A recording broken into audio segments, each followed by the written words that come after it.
বিল্লাহি মিনাশ শাইতানির রাজিম বিসমিল্লাহির রহমানির রহিম ইযাস সামাউন ফাতারাত ওয়া ইযাল কাওয়াকিবুন তাসারাত ওয়া ইযাল বিহারু ফুজ্জিরাত ওয়া ইযাল কুবুরু বুসিরাত আলিমাত নাফসুম মা কদ্দামাত ওয়া আখখারাত ইয়া আইয়ুহাল ইনসানু মা গররাকা বিরাব্বিকাল কারীম।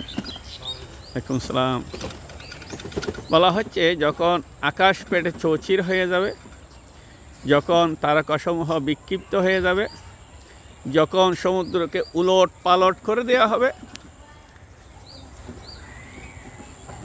এবং কবরসমূহ খুলে দেওয়া হবে।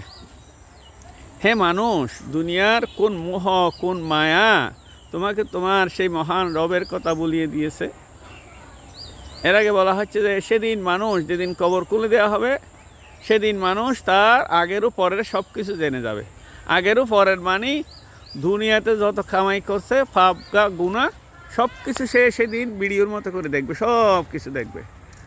আর পরে যা কামাই করছে, অর্থাৎ মৃত্যুর পরেও কিছু তার কামাই হবে, সব হোক গুনাহ হোক। ভালো সন্তান রেখে গেলে, ভালো কাজ করে গেলে, এরকম মসজিদ বেঁধে গেলে, ভালো সন্তান রেখে গেলে সেগুলি তার আমল নামায় যোগ হবে।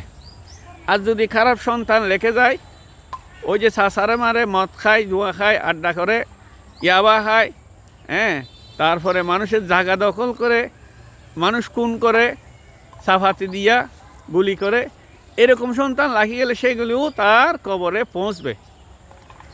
এখন আমরা তো ভুলে যাই, এই যে আমাদের এটা সামাজিক কবরস্থান, এখানে আমার, ওয়ালাইকুম সালাম, এখানে আমার বাবা শুয়ে আছেন, এখানে আমার চাচারা শুয়ে আছেন, এখানে আমার মা আছেন, এখানে আমার বড় ভাই ইউনুস, বড় ভাই নিজাম সওদাগর, আমার ছোটো ভাই ইসহাক, সবাই শুয়ে আছেন। আমি জানি না আমার কবর কোথায় হবে, তবে কবর যেখানেই হোক প্রস্তুতি রাখতে হবে। এবং আল্লাহ পাক আমাদেরকে অবশ্যই অবশ্যই কিয়ামতের দিন তুলে ফেলবে। সবাইকে বললে হয়ে যায়, হাড় গুড় যেখানেই থাকুক, পৌঁছে যায়, মরে যায়, কবর হোক, কবর পায়, তুলবেন এবং সেদিন সব কিছুর হিসাব দিতে হবে। এই জিনিসটা বলে যাওয়ার কারণে আমরা ভুল করি।